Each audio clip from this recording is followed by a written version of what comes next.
Hello and welcome to code with RSV. आज की video में हम बात करेंगे सिस्टम डिज़ाइन कॉन्सेप्ट्स के बारे में। हम देखेंगे कि ऐसे कौन से इंपॉर्टेंट कॉन्सेप्ट्स हैं जिनके थ्रू आप सिस्टम डिज़ाइन को समझ सकते हैं और सिस्टम डिज़ाइन का इंटरव्यू क्लियर कर सकते हैं। तो first of all, system design code लिखने के बारे में नहीं होता है। इसका मेनली काम होता है कि हमारे जब एप्लीकेशन डेवलपमेंट में डिफरेंट सर्वर्स, डिफरेंट कंपोनेंट्स किस जगह किस तरीके से प्लेस होने चाहिए, हम इसमें उस बारे में बात करते हैं कि ओवरऑल आर्किटेक्चर हमारी एप्लीकेशन की होस्टिंग का वो किस तरीके से डेवलप होगा। तो इसके लिए हम एक एग्जांपल लेते हैं। मान लीजिए आप एक क्रिकेट की ऐप बना रहे हैं। इसमें आप सिंपल रखना चाहते हैं। एक वेबसाइट आप यूआई के तौर पे देंगे, एक सर्वर होगा जिसमें आपका मेन लॉजिक होगा और एक डेटाबेस होगा जिसमें आप डेटा रखेंगे। तो इसमें आप सिंपल फीचर्स रख सकते हैं जैसे कि क्रिकेट के स्टैटिस्टिक्स या लाइव स्कोर दिखाना। तो इसके लिए आप इसको लोकली होस्ट कर सकते हैं, क्लाउड पे होस्ट कर सकते हैं। और इनिशियली मान लीजिए आपने ऐप को लॉन्च किया तो कम यूजर्स में ये काम कर रही थी, बट जैसे जैसे आपके यूजर ग्रो हुए, मान लीजिए आप 10,000 एक्टिव यूजर पे पहुंचे, तो आपने देखा कि परफॉर्मेंस स्लो आ रही है। आपके पास यूजर के फीडबैक आने लगे कि काफी लोडिंग में टाइम लग रहा है। तो इस टाइम पे आप क्या करेंगे? तो इस इशू को कहते हैं स्केलिंग इशू। बेसिकली कम यूजर पे आपकी एप्लीकेशन अगर सही से काम कर रही है बट ज्यादा यूजर पे नहीं कर रही है तो आप में स्केलिंग का इशू आ रहा है। तो स्केलेबिलिटी आपको अपनी एप्लीकेशन की यहाँ पर इंक्रीज करनी पड़ेगी। तो इसके दो तरीके होते हैं। फर्स्ट है वर्टिकल स्केलिंग, सेकंड है हॉरिजॉन्टल स्केलिंग। तो सबसे पहले देखते हैं वर्टिकल स्केलिंग को। वर्टिकल स्केलिंग का मतलब होता है कि आप जो आपका सर्वर है वो भी एक कंप्यूटर है, उसके कंपोनेंट्स को इंप्रूव करें, उसमें बेटर क्वालिटी के कंपोनेंट्स लगाएं। तो कौन से कंपोनेंट्स आप इंप्रूव करेंगे? सबसे पहला कंपोनेंट है आपका सीपीयू।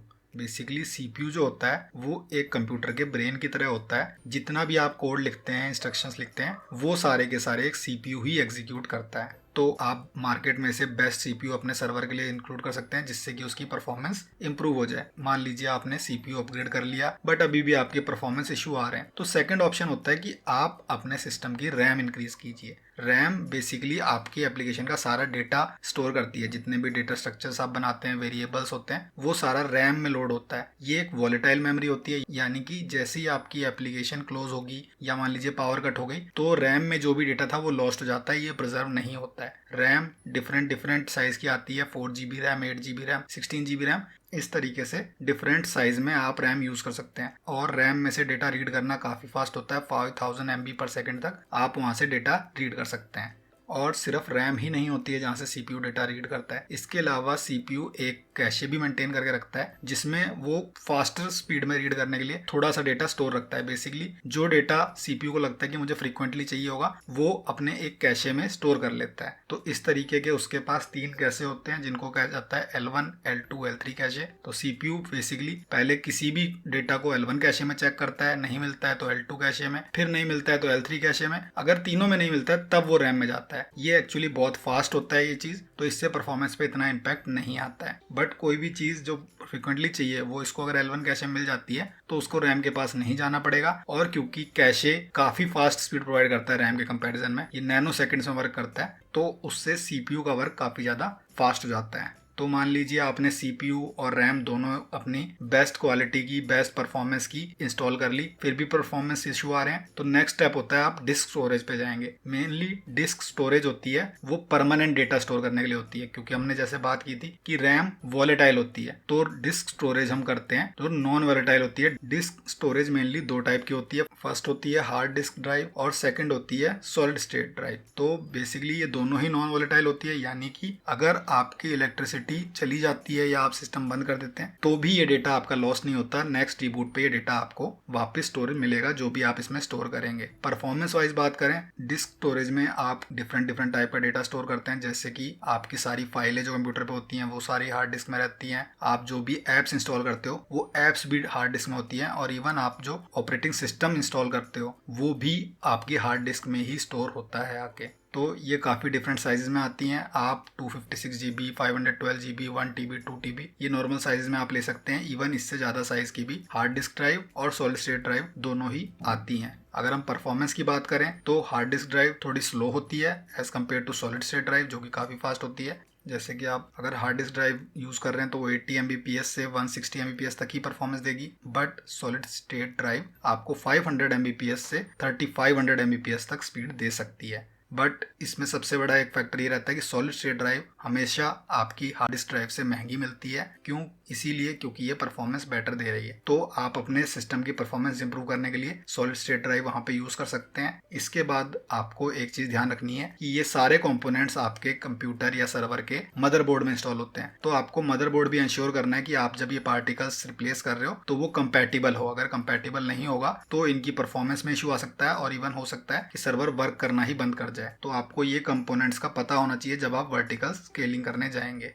अब देखते हैं कि प्रॉब्लम्स क्या आती हैं वर्टिकल स्केलिंग में। बेसिकली आप लिमिटेड हैं करंट टेक्नोलॉजी से। आपके पास जो भी आज मार्केट में लेटेस्ट सीपीयू या लेटेस्ट रैम अवेलेबल है, आप उस पॉइंट तक स्केलिंग कर सकते हैं, उसके आगे स्केलिंग नहीं कर सकते हैं। मान लीजिए आपके 10,000 यूजर्स पे इशू आया था, आपने स्केलिंग कर दी, बट एक पॉइंट और आएगा, आपके यूजर मान लीजिए 1 लाख तक ग्रो कर गए। अब अगेन आपके पास परफॉर्मेंस इशू आ सकते हैं। आपने जितनी स्केलिंग की थी वो हिट हो गई लिमिट। अब आप मार्केट में लेटेस्ट कंपोनेंट्स भी यूज कर रहे हो, बट फिर भी आपके परफॉर्मेंस में इशू आ रहा है। इसके अलावा दूसरा पॉइंट होता है कि single point of failure. Basically आप एक सिंगल सर्वर पे सारा कुछ रन कर रहे हो, अगर उस सर्वर में कुछ इशू आता है, वो डाउन है किसी भी रीजन से, तो आपकी पूरी ऐप डाउन है, आपका कोई भी यूजर कहीं कुछ यूज नहीं कर पा रहा है। तो इन प्रॉब्लम्स की वजह से ज्यादा बेटर होता है आपको हॉरिजॉन्टल स्केलिंग यूज करना। हॉरिजॉन्टल स्केलिंग बेसिकली ये कहता है कि आप एक सर्वर ना यूज करके मल्टीपल डिस्ट्रीब्यूटेड सर्वर्स यूज करो, और जब भी आपके पास रिक्वेस्ट आ रही है तो इन तीनों में से किसी एक के पास हो जाएगी, जिससे कि एक सर्वर पे ज्यादा लोड ना पड़े, आपकी रिक्वेस्ट पैरेलल में डिफरेंट सर्वर्स एग्जीक्यूट कर सकें। तो इस केस में आप अपने सर्वर्स के मल्टीपल रेप्लिकास इंस्टॉल करते हैं। इसका सबसे बड़ा बेनिफिट यही होता है कि आप इसमें एक तरीके से कह सकते हैं कि अनलिमिटेड स्केलिंग होती है। बेसिकली जब आपके सर्वर में परफॉर्मेंस जो आने लगे, आप और सर्वर इंस्टॉल कर सकते हैं स्केल करने के लिए। और इसका दूसरा बेनिफिट जो हमने फॉल्ट टॉलरेंस की बात की थी, बेसिकली मान लीजिए आपका एक सर्वर काम करना बंद कर गया, तो आपके पास ऑप्शन है कि आप उसको रिप्लेस करके उसी टाइम पे दूसरा सर्वर वहां पे रिप्लेस कर देगा उसको, और आपके क्लाइंट्स को या यूजर्स को कुछ भी इशू नहीं आएगा। आप फॉल्ट टॉलरेंस बिल्ड कर रहे हैं रिडंडेंसी की वजह से कि आपके पास एक से ज्यादा सर्वर है, तो एक की जगह दूसरा ले सकता है जब भी कभी कोई इशू आता है। तो ये तो होगी स्केलिंग। मान लीजिए आपने अपनी एप्लीकेशन स्केल की। इसके बाद प्रॉब्लम एक आती है कि आपने मल्टीपल सर्वर्स तो कर लिए, आपने डिस्ट्रीब्यूटेड सिस्टम सेटअप कर लिया है, आपके पास रेप्लिकास हैं, बट कभी हो सकता है कि आपकी सारी रिक्वेस्ट एक ही सिस्टम पे राउट हो रही हो। आप ये कैसे डिसाइड करेंगे कि कौन सी रिक्वेस्ट किस सर्वर पे भेजनी है? तो इस चीज के लिए आप क्या करेंगे, अपने यूजर और सर्वर्स के बीच में हमें इंस्टॉल करना होता है एक लोड बैलेंसर। लोड बैलेंसर के पास सारी रिक्वेस्ट जाती हैं, और लोड बैलेंसर का काम होता है ये डिसाइड करना कि किस सर्वर पे वो रिक्वेस्ट भेजनी है, जिससे कि एक सिंगल सर्वर पे ओवरलोडिंग ना हो। तो इसके लिए लोड बैलेंसर काफी सारी एल्गोरिदम्स का यूज करता है। आपको ये एल्गोरिदम्स पता होनी चाहिए ताकि आप इसको इंप्लीमेंट कर सकें। मेनली 2 तरीके की लोड बैलेंसिंग एल्गोरिदम्स होती हैं, static algorithms and dynamic algorithms. Static algorithms जो कि करंट सिचुएशन पे डिपेंड नहीं करती, आपने जो भी लॉजिक उसमें फिट कर दिया है वो उस लॉजिक पे रन करती रहेगी। डायनामिक एल्गोरिदम्स एक तरीके से आप कह सकते हैं कि करंट स्टेट चेक करता है सर्वर की, और उसके बेस पे अलॉट करता है किस सर्वर पे भेजना है। तो चलिए देखते हैं कौन कौन सी एल्गोरिदम्स इन दोनों कैटेगरी में आती हैं। तो first of all static algorithms में 3 एल्गोरिदम्स हम देखेंगे। फर्स्ट है round robin. Round robin straight forward है कि आपके पास मान लीजिए 3 सर्वर हमने एग्जांपल में लिए थे, तो तीनों के पास 1 बाय 1 रिक्वेस्ट जाएगी। फर्स्ट रिक्वेस्ट पहले वाले पे, सेकंड रिक्वेस्ट दूसरे पे, थर्ड तीसरे पे, फिर फोर्थ आएगी, फिर फर्स्ट पे। तो इस तरीके से आप रोटेशनल मैनर में अपने सर्वर्स पे रिक्वेस्ट को डिस्ट्रीब्यूट करते रहेंगे। इससे हमारे पास इशू आता है कि हो सकता है कि आपके सर्वर सारे एकदम सेम टाइप के ना हो। कोई एक सर्वर हो जो ज्यादा कैपेसिटी हैंडल कर सकता है और दूसरा हो जो कम कर सकता है। इस केस में सबके पास इक्वल अमाउंट ऑफ रिक्वेस्ट जा रही हैं, तो इससे हो सकता है कि जो आपके थोड़े लो क्वालिटी के सर्वर्स हैं जो इतना वेट हैंडल नहीं कर सकते, उन पे ज्यादा वेट जा रहा है। तो इसकी एक इंप्रूवमेंट होती है वेटेड राउंड रॉबिन। बेसिकली ये राउंड रॉबिन टेक्निक से बिल्कुल सिमिलर होती है, बट इस केस में आप एक वेटेड स्कोर देते हो हर एक अपने सर्वर को, और जिसका जितना ज्यादा वेट है उसके बेस पे उस पे रिक्वेस्ट जाने के चांस सबसे ज्यादा हो जाते हैं। इसके अलावा एक थर्ड होती है स्टैटिक आईपी हैश एल्गोरिदम। इसमें हम जो रिक्वेस्ट आ रही हैं उनको आईपी एड्रेस के बेस पे एक हैश वैल्यू क्रिएट करते हैं और उसके बेस पे सेंड करते हैं। इसका सबसे बड़ा बेनिफिट ये होता है कि एक सिंगल यूजर की रिक्वेस्ट हमेशा सेम सर्वर पे ही जाएगी। तो इससे ये नहीं होता कि same user first time request कर रहा है तो उसकी रिक्वेस्ट सर्वर 1 पे जा रही है, सेकंड टाइम रिक्वेस्ट कर रहा है तो सर्वर 2 पे जा रही है। नहीं, इससे हम ये इंश्योर कर सकते हैं कि अगर यूजर सेम है, सेम आईपी एड्रेस से मेरे पास रिक्वेस्ट आ रही है, तो सेम ही सर्वर उसको हैंडल कर सकता है। इसके बाद सेकंड टाइप के एल्गोरिदम्स देखते हैं, डायनामिक एल्गोरिदम्स। तो फर्स्ट हो गई इसमें least connection method. Least connection method जैसा नेम से क्लियर हो रहा है, जिस सर्वर पे अभी सबसे कम कनेक्शन या सबसे कम रिक्वेस्ट हैं उसके पास हम सेंड कर देंगे, जिससे कि हर सर्वर पे करंट लोड हम इजीली बैलेंस कर सकें। सेकंड है लीस्ट रिस्पॉन्स टाइम। इसमें भी नेम से आइडिया लग जाना चाहिए कि ये कैसे वर्क करता है। बेसिकली इसमें हम क्या करते हैं कि हम करंट जो भी सर्वर्स हैं उसमें जो क्विकेस्ट रिस्पॉन्स टाइम है उस पर भेजते हैं। बेसिकली आप उसमें हिस्टोरिकल मेंटेन करते रहेंगे कि आपकी जो हिस्ट्री में रिक्वेस्ट थी उनका रिस्पॉन्स किस सर्वर ने कितने टाइम में दिया था, और जो भी एवरेज सबसे फास्ट रिस्पॉन्स दे रहा होगा उसके पास भेजा जाएगा। तो इससे आप यूजर्स को फास्ट परफॉर्मेंस देने में हेल्प करते हैं। बेसिकली हमेशा रिक्वेस्ट उसके पास जा रही है जो सबसे कम टाइम में रिस्पॉन्स कर पा रहा है। अगर उसके पास रिक्वेस्ट जैसे जैसे बढ़ती जाएंगी उसका रिस्पॉन्स टाइम बढ़ता जाएगा तो दूसरे पे रिक्वेस्ट आना शुरू हो जाएंगी ऑटोमेटिकली। इसमें एक ही प्रॉब्लम आती है कि हिस्टोरिकल स्पीड्स की वजह से कभी कभी प्रॉब्लम आने के चांस रहते हैं। हो सकता है एक सर्वर कुछ दिन पहले तक बहुत अच्छा काम कर रहा था, आज थोड़ा हैंग कर रहा है, बट उसके बाद फिर भी रिक्वेस्ट जा रही है क्योंकि हम हिस्टोरिकल डेटा भी यूज कर रहे हैं उसका रिस्पॉन्स टाइम मेजर करने में। एंड फाइनली होता है रिसोर्स बेस्ड। जैसे कि हमने बात की कि आपके सारे सर्वर हो सकता है कि सेम क्वालिटी के ना हो, सेम रिसोर्सेज उसके अंदर यूज ना किए गए हो, तो ये एल्गोरिदम एक सिस्टम के रिसोर्सेज के बेस पे उसके पास रिक्वेस्ट भेजती है। जिसके पास जितना अच्छा कंपोनेंट होगा, सीपीयू, रैम या नेटवर्क बैंडविड्थ, उसके बेस पे उसके पास जाने के उतने ज्यादा चांस हो जाएंगे। तो आपने स्केलेबिलिटी कर ली, उसके अंदर आपने लोड बैलेंसर लगा के ये भी इंश्योर कर लिया कि आपकी जो रिक्वेस्ट हैं वो करेक्टली डिस्ट्रीब्यूट हो रही हैं, एक जगह पे लोड ज्यादा नहीं बन रहा है। इसके बाद मान लीजिए कि आपकी एप्लीकेशन जैसे जैसे ग्रो हुई तो और कंट्रीज में भी यूज होने लगी। उसके बाद आपके पास प्रॉब्लम आ सकती है कि बाकी कंट्रीज में स्लो परफॉर्मेंस आ रही है। क्यों? क्योंकि आपने सारे सर्वर इंडिया में इंस्टॉल किया। आपकी एप्लीकेशन मान लीजिए इंडिया से स्टार्ट हुई, सर्वर्स आपने मल्टीपल उसमें बना तो लिए बट सारे इंडिया में होस्टेड हैं, तो दूसरी कंट्रीज में हो सकता है परफॉर्मेंस का इशू आए क्योंकि उनकी रिक्वेस्ट इंडिया तक राउट होके आ रही है। तो इसका एक सबसे पहला सॉल्यूशन तो यही होता है कि आप सर्वर्स की कॉपीज उन कंट्रीज में भी इंस्टॉल करें, डिफरेंट कंट्रीज में आप डाल सकते हैं, जिससे कि रिक्वेस्ट जब लोड बैलेंसर के पास जाए तो उसके बेस पे पास वाली कंट्री में राउट हो जाए और वहीं से रिस्पॉन्स हो जाए। बट इसमें आपको बेसिकली आपके सर्वर के डिफरेंट रेप्लिकास अलग अलग लोकेशन पे रखने पड़ेंगे जो काफी ज्यादा कॉस्टली हो सकता है। इससे एक बेटर ऑप्शन ये हो सकता है कि अगर आपका डेटा मान लीजिए कि सारा का सारा स्टैटिक डेटा है, स्टैट्स की बात करें, स्टैट्स इतनी जल्दी चेंज नहीं होते। अगर पुराने स्टैट्स कोई यूजर आपके सर्वर से फैच करना चाहता है तो वो स्टैटिक डेटा है, उसके लिए पूरा सर्वर वहां रखने की जरूरत नहीं है। उसके लिए हम एक चीज यूज करते हैं, कंटेंट डिलीवरी नेटवर्क्स। ये मेनली स्टैटिक फाइल्स के लिए होते हैं, जैसे कि इमेज फाइल्स, टेक्स्ट फाइल्स या वीडियो फाइल्स। ये स्टैटिक डेटा है, बेसिकली रन टाइम पे जनरेट नहीं हो रहा, ये स्टोर्ड डेटा है, बस यूजर्स को डिस्प्ले करना है। तो इसके लिए कंटेंट डिलीवरी नेटवर्क्स हम वहाँ पे इंस्टॉल कर सकते हैं डिफरेंट कंट्रीज में। और अगर किसी स्टैटिक डेटा की रिक्वायरमेंट होती है किसी भी यूजर को तो वो रिक्वेस्ट सीधी की सीधी उस CDN से रिस्पॉन्स आ जाएगा। ओरिजिन सर्वर जो हमारा इंडिया में लोकेटेड है वहां तक रिक्वेस्ट भेजने की जरूरत तभी पड़ेगी जब स्टैटिक डेटा से काम नहीं चल रहा, कुछ डायनेमिक डेटा भी वहां पे चाहिए हो। तो बेसिकली CDN कैसे वर्क करता है कि आपका जो ओरिजिन सर्वर है वो फाइल्स की कॉपी इन सर्वर पे सेंड करता है और वहां पे ये डेटा स्टोर हो जाता है, और जब भी रिक्वेस्ट आती है तो वो फाइल्स वहां पे यूज हो जाती हैं। तो एज लॉन्ग एज कि आप स्टैटिक फाइल्स ही आपका रिक्वायर्ड है तो वो CDN से फैच जाएगी। कुछ भी डायनेमिक डेटा चाहिए तो वो सिर्फ ओरिजिन सर्वर पे रिक्वेस्ट आएगी। इस चीज को बेसिकली हम कैशिंग कहते हैं कि आपने डेटा की कॉपीज दूसरी जगह पे स्टोर कर दी हैं। तो कैशिंग काफी डिफरेंट टाइप की होती है। कैशिंग का बेसिकली मतलब यही होता है कि आपने अपने डेटा की कॉपी बना के कहीं पे स्टोर करी है। तो चलिए डिफरेंट टाइप ऑफ कैशिंग देखते हैं। सबसे पहले एप्लीकेशन सर्वर कैशे। बेसिकली आपका सर्वर जो डेटाबेस से डेटा ला रहा है उसको वो साथ में कैशे भी कर देगा। इस केस में जब रिक्वेस्ट आएगी तो वो पहले आपके कैशे पे जाएगी। अगर कैशे ने वहां से रिस्पॉन्स दे दिया तो एज इट इज यूजर को रिस्पॉन्स कर देना है। अगर वहां से रिस्पॉन्स नहीं आया तो उस केस में सिर्फ डेटाबेस पे जाके हिट करना है और वो यूजर को रिस्पॉन्ड करना है। और सिर्फ यूजर को रिस्पॉन्ड नहीं करना, वो आपने कैशे में भी स्टोर कर देना है ताकि फ्यूचर में यूज हो सके। तो जैसे कि मान के देखिए आपकी क्रिकेट की एप्लीकेशन इंडिया में यूज हो रही है तो सबसे ज्यादा उसमें इंडियन प्लेयर्स के स्टैट्स की रिक्वायरमेंट होगी। तो वो स्टैट्स बार बार डेटाबेस से लाने की बजाय अगर किसी कैशे में स्टोर्ड है तो वो काफी अच्छी परफॉर्मेंस देंगे।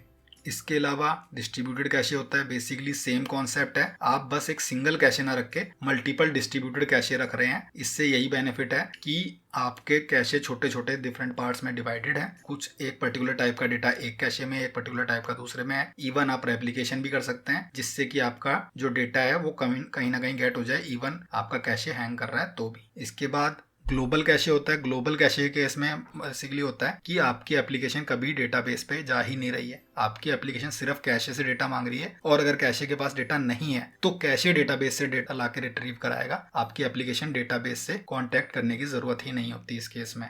इसके अलावा आप अगर परफॉर्मेंस इंक्रीज करना चाहते हैं तो आपके पास एक ऑप्शन होता है कि अपनी एप्लीकेशन को मल्टीपल पार्ट्स में तोड़ देना। जैसे कि हमारी एप्लीकेशन में दो कंपोनेंट्स हैं, एक है हमारी स्टैट्स की सर्विस, एक है लाइव स्कोर की सर्विस। तो आप इनको दो डिफरेंट सर्विस में तोड़ सकते हैं। इसमें क्या होगा कि आप स्टैट्स वाली सर्विस की बात करें तो मेनली एक डेटाबेस फोकस सर्विस है, आपको डेटाबेस से डेटा रिट्रीव कराना है। बट स्कोर सर्विस वो थोड़ी परफॉर्मेंस फोकस्ड है, आपको लाइव स्कोर डेटा दिखाना है, उसमें डेटाबेस का इतना ज्यादा काम नहीं है। तो इस केस में आप इसको दो सर्विसेज में तोड़ सकते हैं, जो दोनों सर्विसेज का फोकस अलग होगा, अलग टाइप के यूजर को सर्व कर रहे होंगे वो, और उनके टारगेट अलग होंगे। तो इस चीज को हम कहते हैं कि माइक्रो सर्विसेज बनाना। बेसिकली आपके पास अभी जो एप्लीकेशन थी पहले आपकी वो मोनोलिथ थी, अब जो आप कर रहे हो स्प्लिट करके उसे कहते हैं माइक्रो सर्विस आर्किटेक्चर। तो इन दोनों आर्किटेक्चर के अपने अपने बेनिफिट होते हैं। जैसे कि मोनोलिथ की बात करें अगर हम, तो क्योंकि डिफरेंट सर्विस नहीं है, कोड एक ही के अंदर है, तो परफॉर्मेंस जो कम्युनिकेशन इंटरनल होती है वो बेटर होती है इसके अंदर। इसके अलावा ईजी होता है बिल्ड करना, कि आप एक सिंगल एप्लीकेशन बना रहे हो। माइक्रो सर्विस बिल्ड करना थोड़ा कॉम्प्लिकेटेड हो सकता है, बट इसमें एक सबसे बड़ी प्रॉब्लम होती है कि ये हाईली कपल्ड आर्किटेक्चर होता है। आपका सारा कोड एक ही एप्लीकेशन के अंदर है, आप उसमें डिफरेंट मॉड्यूल्स कितनी भी कोशिश करें पर पॉसिबल है कि सारा का सारा कपलिंग आपस में इंक्रीज होती चली जाती है जैसे जैसे आपकी एप्लीकेशन ग्रो करती है। इसके अलावा अगर माइक्रो सर्विस की बात करें तो माइक्रो सर्विस में आपका कोड डिस्ट्रीब्यूट हो रहा है, डिफरेंट डिफरेंट कंपोनेंट्स में ब्रेक हो रहा है, एप्लीकेशन डिफरेंट है, सर्विसेज अलग है, इसमें कपलिंग लो हो गई। ऑब्वियसली अगर आपने कोड ही डिफरेंट पार्ट्स में तोड़ दिया तो उनकी कपलिंग ऑटोमेटिकली लो हो गई। बेसिकली आपको इससे बेनिफिट हो रहा है कि आप नए फीचर्स इजीली ऐड कर पाएंगे इसमें, क्योंकि आपको मान लीजिए कोई भी फीचर स्टैट सर्विस में बिल्ड करना है तो आपको लाइव स्कोर वाली सर्विस में कुछ भी चेंज करने की जरूरत ही नहीं पड़ेगी। तो माइक्रो सर्विस का एक सबसे बड़ा बेनिफिट यही होता है कि नई नई फीचर ऐड करना या इवन नई सर्विस ऐड करना काफी ईजी हो जाता है उसमें। बट माइक्रो सर्विस इंट्रोड्यूस करने के बाद आपके पास प्रॉब्लम आ गई कि यूजर का जो ब्राउजर है वो कैसे डिसाइड करेगा किस सर्विस पर रिक्वेस्ट मारनी है। तो इसके लिए हमें एक चीज यूज करनी होती है जिसे हम कहते हैं एपीआई गेटवे। बेसिकली आप एक सिंगल गेटवे बनाते हैं जिसपे कि यूजर रिक्वेस्ट मारेगा और ये गेटवे डिसाइड करेगा एक्चुअली किस सर्विस से डेटा फेच करके लाना है। तो चलिए इस गेटवे के बारे में थोड़ा और डिटेल से पढ़ते हैं। इसके काफी सारे फीचर्स होते हैं, जैसे कि हो गया राउटिंग। राउटिंग बेसिकली किस सर्विस पे डेटा भेजना है, ये रिस्पॉन्सिबिलिटी एपीआई गेटवे की होती है। Second, request aggregation. पॉसिबल है कि काफी सारी मल्टीपल रिक्वेस्ट सेम डेटा के लिए आ रही हो, तो जरूरी नहीं है कि सर्विस पे सारी रिक्वेस्ट भेजी जाए। रिक्वेस्ट एग्रीगेशन यही कहता है कि उन सबको एग्रीगेट करके एक सिंगल रिक्वेस्ट आप भेजिए और उस सिंगल रिस्पॉन्स को सारे क्लाइंट्स पे वापस रिस्पॉन्स में भेज दीजिए। इसके बाद ऑथेंटिकेशन एंड ऑथराइजेशन, आपको यूजर ऑथेंटिकेट करना और चेक करना कि उनके पास एक्चुअली एक्सेस है कि नहीं, ये सारे फीचर्स एपीआई गेटवे में बिल्ड किए जाते हैं। इसके अलावा रेट लिमिटिंग आप कर सकते हैं, यूजर को जितना डेटा एक्सेस करने की अभी करंटली परमिशन है वो आप रिस्ट्रिक्ट कर सकते हैं। इसके बाद लोड बैलेंसर का काम यहाँ से हो सकता है कि आप अगर डिस्ट्रीब्यूटेड सर्वर्स रख रहे हैं तो लोड बैलेंसर का काम एपीआई गेटवे में आप बिल्ड कर सकते हैं। कैशिंग का काम, अगर आप फ्रीक्वेंटली यूज डेटा के लिए एक कैशे रखते हैं तो आप सीधा एपीआई गेटवे से कैशे में चेक कर सकते हैं डेटा के लिए। अगर डेटा है तो सर्विस पे जाने की जरूरत ही नहीं है। मॉनिटरिंग एंड लॉगिंग, ऑब्वियस है ये कि आपके पास सारी रिक्वेस्ट यहाँ से राउट हो रही हैं, तो इस पॉइंट पे आप इजीली अपनी रिक्वेस्ट को मॉनिटर और डेटा को लॉग कर सकते हैं। एंड फाइनल आता है प्रोटोकॉल ट्रांसलेशन। बेसिकली आपके पास यूजर हो सकता है किसी डिफरेंट प्रोटोकॉल में रिक्वेस्ट भेजे और आपके माइक्रो सर्विसेज किसी दूसरे प्रोटोकॉल में अंडरस्टैंड करते हो, तो आपकी वो प्रोटोकॉल ट्रांसलेशन एपीआई गेटवे में हो सकती है। चलिए इन डिफरेंट प्रोटोकॉल्स के बारे में भी एक बार पढ़ लेते हैं कि क्या डिफरेंट कम्युनिकेशन प्रोटोकॉल्स यूज होते हैं जब आपकी ये जो एप्लीकेशन के कंपोनेंट्स है ये सारे के सारे आपस में कम्युनिकेट करते हैं। तो इसमें फर्स्ट ऑप्शन आता है कि आपका यूजर आपकी वेबसाइट से कैसे कनेक्ट करेगा। बेसिकली आपकी सिंपल फ्रंट एंड की बात हो रही है यहाँ पे कि यूजर वेबसाइट कैसे ओपन करता है। तो बेसिकली इसके लिए जो यूज होता है उसको इंटरनेट प्रोटोकॉल स्वीट कहते हैं। तो आपका कोई भी एक कंप्यूटर होता है, सर्वर हो गया या पर्सनल कंप्यूटर है, हर एक को एक पर्सनल आईपी एड्रेस असाइन किया जाता है जो कि ये यूनिक कोड होता है, और इस आईपी एड्रेस का यूज करके डिफरेंट कंप्यूटर्स आपस में एक दूसरे से कनेक्ट करते हैं एक इंटरनेट प्रोटोकॉल स्वीट को यूज करके, जिसमें कि ये तीन बेसिकली आईपी, टीसीपी और यूडीपी इनके प्रोटोकॉल्स होते हैं। इसको शॉर्ट में टीसीपी आईपी प्रोटोकॉल भी कहा जाता है। चलिए सबसे पहले बात करते हैं टीसीपी के बारे में, क्योंकि टीसीपी काफी एक इंपॉर्टेंट प्रोटोकॉल होता है। इसका काम होता है कि डेटा को एक सर्वर से दूसरे सर्वर पे भेजने के रूल्स डिसाइड करना। बेसिकली जैसे कि आप एक चिट्ठी भेजना चाहते हैं किसी को, तो उस केस में आपको एक स्टैंडर्ड फॉर्मेट में एड्रेस अपना और दूसरे का एड्रेस ये सारा देना होता है। ये रूल्स होते हैं, जब भी पोस्ट ऑफिस आपका डेटा आपके जगह तक पहुंचा पाता है। सिमिलरली टीसीपी में भी आपको डिटेल्स एक पर्टिकुलर फॉर्मेट में देनी होती है, ये उसका रूल्स डिसाइड करता है। तो इसके केस में फाइल को डिफरेंट पैकेट्स में ब्रेक किया जाता है और वो पैकेट्स नंबर्ड होते हैं, जिससे कि सेंड करने के बाद अगर आपके पैकेट्स गलत ऑर्डर में भी पहुंचे हों तो वो ऑटोमेटिकली करेक्टली अरेंज किए जा सकें। इसके अलावा अगर कुछ पैकेट्स मिसिंग हो तो इवन देन टीसीपी ये चीज आइडेंटिफाई कर लेता है और वो पैकेट्स फिर वापस भेजे जाते हैं सर्वर से क्लाइंट के पास, जो कि इस प्रोटोकॉल को एक काफी रिलायबल प्रोटोकॉल बनाता है, क्योंकि इसमें डेटा मिस होने के चांस काफी कम है। इसीलिए काफी और प्रोटोकॉल जैसे कि HTTP और वेब सॉकेट भी टीसीपी के ऊपर ही बने होते हैं। बट इसके बाद एक क्वेश्चन आता है कि जब आप अपने कंप्यूटर में एक URL टाइप करते हैं तो आपके ब्राउजर को कैसे पता चल रहा है कि इस URL का कौन सा IP एड्रेस है। तो इसके लिए एक डोमेन नेम सर्वर यूज होता है। तो बेसिकली एक DNS का काम होता है कि एक URL को एक IP एड्रेस से मैप करना। तो जैसे कि अगर आप अपनी वेबसाइट बनाना चाहते हैं तो आपको क्या करना होगा कि आप एक DNS रजिस्ट्रार के पास जाएंगे, डोमेन नेम रजिस्ट्रार के पास, जिससे कि आप एक डोमेन नेम खरीदेंगे। अब आपने वो डोमेन नेम खरीद लिया तो आपके पास उनके पोर्टल पे एक ऑप्शन आएगा जहां पे कि आप स्पेसिफाई कर पाएंगे कि ये डोमेन नेम किस IP एड्रेस से मैप करना है। तो जब ये रिकॉर्ड आप उनके पास सेव कर देंगे तो वो URL आपके IP एड्रेस से मैप हो जाएगा और बेसिकली जब भी ब्राउजर से वो URL DNS के पास जाएगा तो DNS आपका IP एड्रेस उसके पास भेज देगा और उस IP एड्रेस पे वो रिक्वेस्ट राउट हो जाएगी। बट फिर भी अगर हम बात करें तो URL में शुरू में हम ये HTTPS भी लगाते हैं। तो ये क्या होता है? तो बेसिकली TCP जो है वो काफी लो लेवल का प्रोटोकॉल होता है। जब कोई आप एप्लीकेशन बिल्ड कर रहे हैं तो आप इतने लो लेवल पे जाके ये वरी नहीं करना चाहते कि ईच इंडिविजुअल पैकेट में कैसे ब्रेक करना है, कैसे सेंड करना है। तो HTTP TCP के ऊपर होता है, उसके एक लेवल ऊपर बिल्ड होता है, एक एप्लीकेशन लेवल प्रोटोकॉल है ये। इसकी फुल फॉर्म होती है हाइपर टेक्स्ट ट्रांसफर प्रोटोकॉल और इसका यूज करके आपका ब्राउजर बेसिकली एक रिक्वेस्ट सेंड कर सकता है एक किसी भी सर्वर पे। तो इस रिक्वेस्ट के कुछ फिक्स कंपोनेंट्स होते हैं, जैसे कि हो गया रिक्वेस्ट हेडर और रिक्वेस्ट बॉडी। तो आप मान सकते हैं कि मान लीजिए आप एक पार्सल भेज रहे हैं तो रिक्वेस्ट हेडर जो होता है उस पार्सल में जो आप डेटा डालते हैं, एक मेटा डेटा डालते हैं कि ये पार्सल किसने भेजा है, क्या आइटम्स हैं इसमें, किसके पास जाना है, वो सारा हो गया रिक्वेस्ट हेडर का पार्ट। और रिक्वेस्ट बॉडी जो होती है वो होता है एक्चुअल कंपोनेंट जो उस बॉक्स में है। सिमिलरली HTTP रिक्वेस्ट में भी रिक्वेस्ट हेडर में मेटा डेटा होता है और रिक्वेस्ट बॉडी में एक्चुअल कंटेंट होता है रिक्वेस्ट का।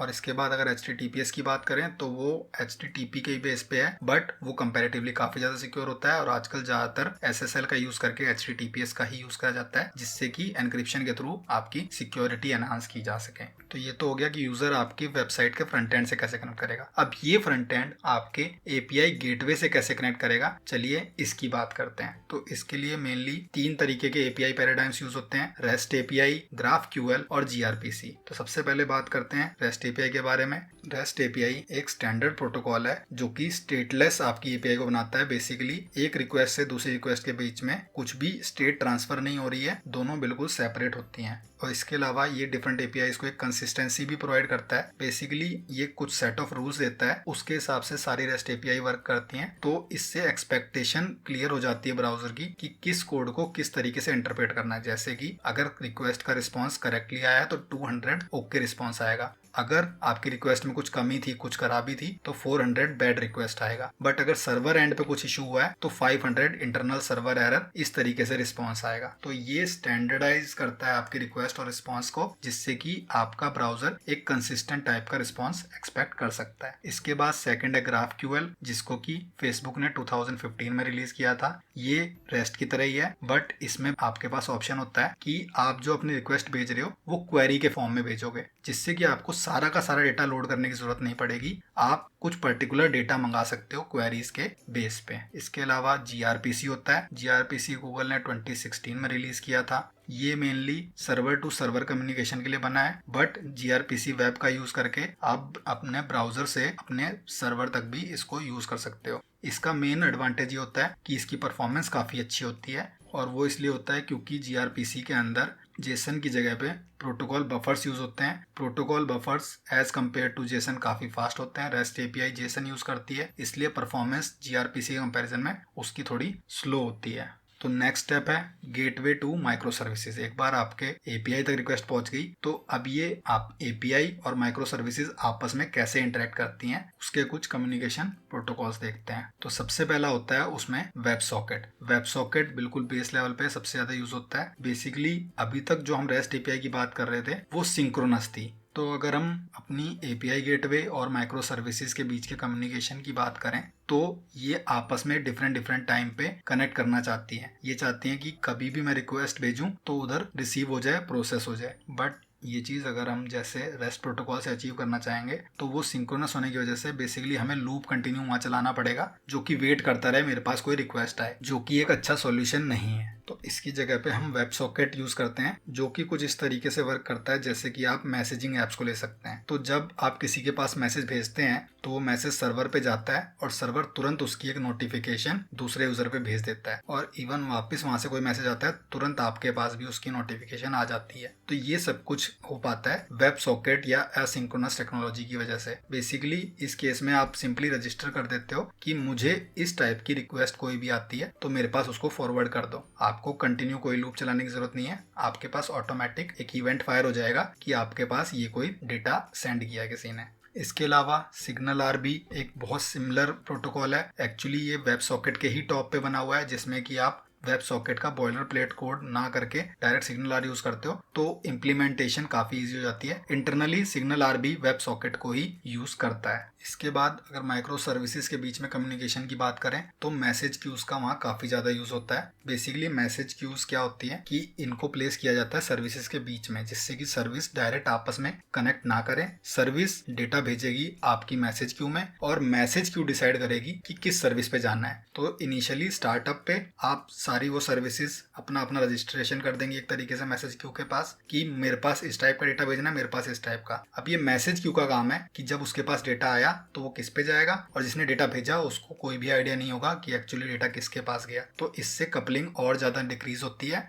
तो आपकी माइक्रो सर्विसेज आपस में ऐसे हो सकता है कि पता ही नहीं चल रहा कि एक्चुअली कोई सर्विस अप है या डाउन है। उनका काम अपना सेपरेट है, अपना काम करना है, मैसेज क्यू पे डेटा भेज देना है, जो लिसन कर रहा होगा उस तक पहुंच जाएगा। तो इसके बाद हम फाइनल स्टेप पे आते हैं हमारी एप्लीकेशन के, जो कि है हमारा डेटाबेस। हमने देख लिया कि हमारे फ्रंट एंड से कैसे कनेक्ट कर रहा है, फ्रंट एंड API गेटवे से कैसे कनेक्ट कर रहा है, और API गेटवे और माइक्रो सर्विसेज आपस में कैसे कनेक्ट कर रही है। फाइनल है कि आपको ये भी डिसाइड करना है कि आपका डेटाबेस आप कौन सा यूज करेंगे। तो सबसे पहले क्वेश्चन आता है कि मैं सिंपल टेक्स्ट फाइल में डेटा क्यों नहीं स्टोर कर सकता। आपके पास टेक्स्ट में डेटा राइट कीजिए, आपकी एप्लीकेशन रीड करेगी और वहां पे वो डेटा यूज जाएगा। तो मेनली इसमें परफॉर्मेंस के इशू आते हैं। क्यों? क्योंकि आपको सारा का सारा डेटा टेक्स्ट फाइल में से रीड करना पड़ेगा, पूरा का पूरा राइट करना पड़ेगा, जो कि परफॉर्मेंस इतनी अच्छी नहीं देगा। जैसे जैसे डेटा इंक्रीज होगा परफॉर्मेंस बहुत ज़्यादा डिक्रीज कर सकती है। एंड सेकंड, सिक्योरिटी के भी इशू आते हैं कि या आप एक टेक्स्ट फाइल को कैसे मेंटेन करेंगे, उसमें आप कैसे इनक्रिप्ट करेंगे डेटा, या कोई भी यूज़र उसको एक्सेस कर पा रहा है, तो वो सारे इश्यूज आते हैं।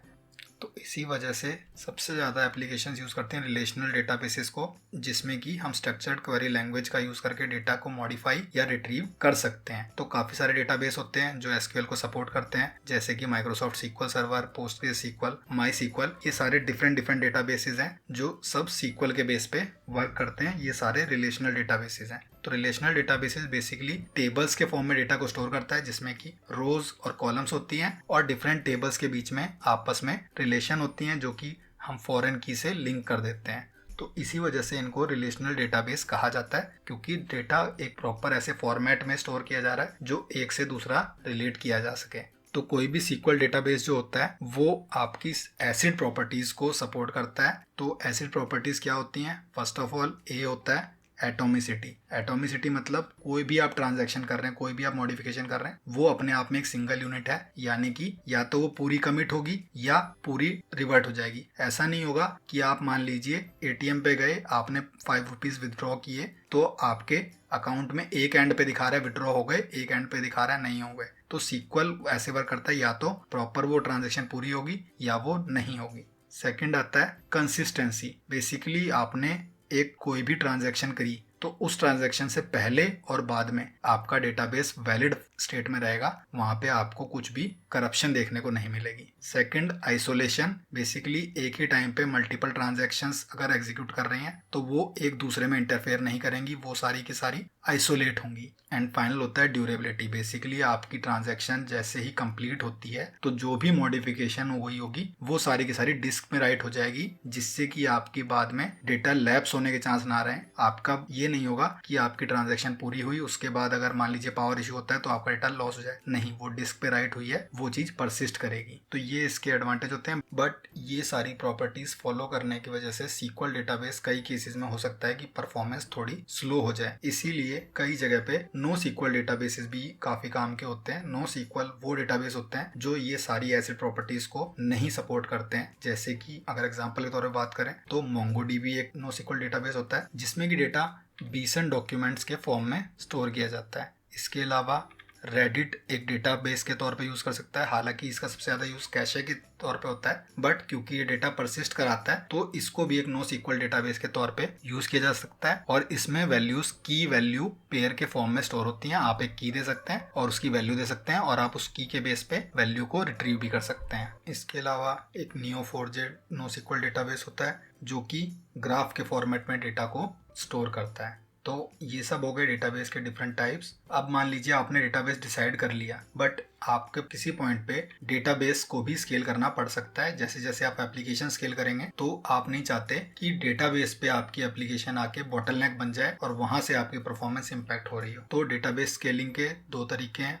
तो फर्स्ट है वर्टिकल स्केलिंग। वर्टिकल स्केलिंग जैसा कि आप एक्सपेक्ट कर सकते हैं कि आप लेटेस्ट वर्जन यूज करेंगे डेटाबेस का, आपकी एसएसडी सॉलिड स्टेट ड्राइव होनी चाहिए काफी अच्छी परफॉर्मेंस वाली। ये सभी आप कर सकते हैं डेटाबेस के लिए। आप लेटेस्ट कंपोनेंट्स लाइब्रेरीज यूज करेंगे अपने डेटाबेस से डेटा फैच करने के लिए। सेकंड होता है हॉरिजॉन्टल स्केलिंग। हॉरिजॉन्टल स्केलिंग जैसे कि हमने सर्वर्स के केस में बात किया था, बेसिकली डिस्ट्रीब्यूटेड डेटाबेसेस को यूज करना। तो उसके दो टाइप्स होते हैं। सबसे पहला है शार्डिंग। शार्डिंग क्या कहता है कि आपका डेटा पार्ट्स में डिवाइड हो जाएगा। जैसे कि इस केस में मेरे पास मान लीजिए 5 आईडी थी, 5 आईडी में से पहली 2 आईडी मैंने एक अलग डेटाबेस में स्टोर की और 3, 4, 5 एक अलग डेटाबेस में स्टोर की, और दोनों के लिए मैं की बनाऊंगा और वो कीज रिस्पॉन्सिबल होंगी ये फाइंड करने के लिए कि एक्चुअली किस डेटाबेस से मुझे डेटा लेके आना है। तो जैसा कि आप समझ सकते हैं ये थोड़ा कॉम्प्लिकेटेड हो जाता है शार्डिंग करना। इससे ईजियर होता है एक्चुअली रेप्लिकेशन करना। रेप्लिकेशन होता है कि पूरा का पूरा डेटाबेस आपने एक कॉपी बना ली, जैसे कि आप सर्वर्स के केस में कर रहे थे कि डिफरेंट डिफरेंट सर्वर्स आपने रख लिए और उनके बेस में आप डिवाइड कर रहे हो।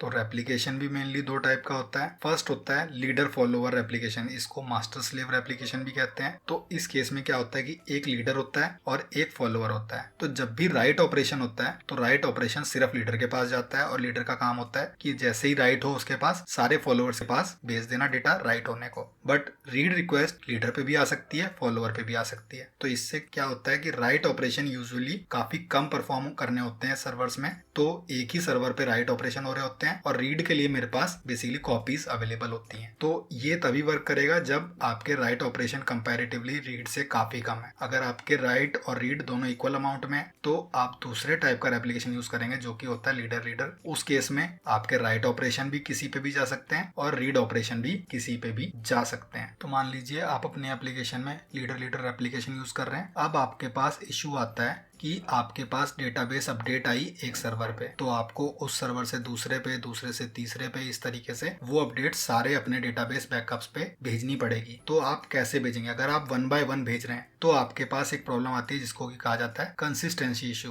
बेसिकली हो सकता है कि आपके पास एक सर्वर पे कुछ और डेटा है और दूसरे सर्वर पे अभी कुछ और डेटा है, वहां तक अपडेट अभी पूरा राउट होके पहुंचा नहीं है। अगर ऐसा ना करके आप चाहते हैं कि सब पे एक साथ डेटा अपडेट किया जाए तो उसमें आपके पास इशू क्या आता है कि आपके सारे डेटाबेस सेम टाइम पे डाउन हो जाएंगे जब उन पे अपडेट हो रहा है। तो इससे प्रॉब्लम आती है आपके पास अवेलेबिलिटी इशू। बेसिकली आपका कोई एक ऐसा पॉइंट आ रहा है जिसपे आपके पास कोई डेटाबेस अवेलेबल ही नहीं है। तो मान लीजिए आप डिसाइड करते हैं कि ये सारी इतनी प्रॉब्लम्स आ रही हैं, अगर मैं एक ही बड़ा सा डेटाबेस रखूं जहां पे बहुत अच्छी परफॉर्मेंस दे रहा हूं, तो आप वापस वहीं पे पहुंच गए हैं कि आपके पास पार्टीशन टॉलरेंस इशू आ रहा है। अगर कभी ये डेटाबेस डाउन हुआ तो आपकी पूरी एप्लीकेशन ही उस पॉइंट पे डाउन हो जाएगी। तो इस चीज को जो आपके पास ये 3 इशू आ रहे हैं, mainly consistency issue, availability issue और पार्टीशन टॉलरेंस इशू, तो इनके इनिशियल्स के बेस पे एक थ्योरम होती है जिसको कहा जाता है कैप थ्योरम। कैप थ्योरम क्या कहती है कि कंसिस्टेंसी, अवेलेबिलिटी और पार्टीशन टॉलरेंस, इन 3 में से आप 2 ही चीज को पिक कर सकते हैं। ये तीनों आपके पास सेम टाइम पे अवेलेबल नहीं होंगी। आप एटमोस्ट 2 चीज अपने आर्किटेक्चर में अवेलेबल करा सकते हैं। तो इसके साथ हमारा पूरा का पूरा ये सेटअप कंप्लीट हुआ। हमने स्टार्ट किया था एक सिंपल एप्लीकेशन से जिसमें एक वेबसाइट थी फ्रंट एंड के लिए लिए बैकएंड के लिए एक कोर सर्वर था और एक डेटाबेस था। फाइनली हमारा जो आर्किटेक्चर बना है उसमें हम माइक्रो सर्विसेज, एपीआई गेटवे, ये सब कुछ यूज कर चुके हैं। और ये जो पूरा हमने एक फिक्शनल डेवलपमेंट किया उसमें हमने काफी सारे डिफरेंट सिस्टम डिजाइन के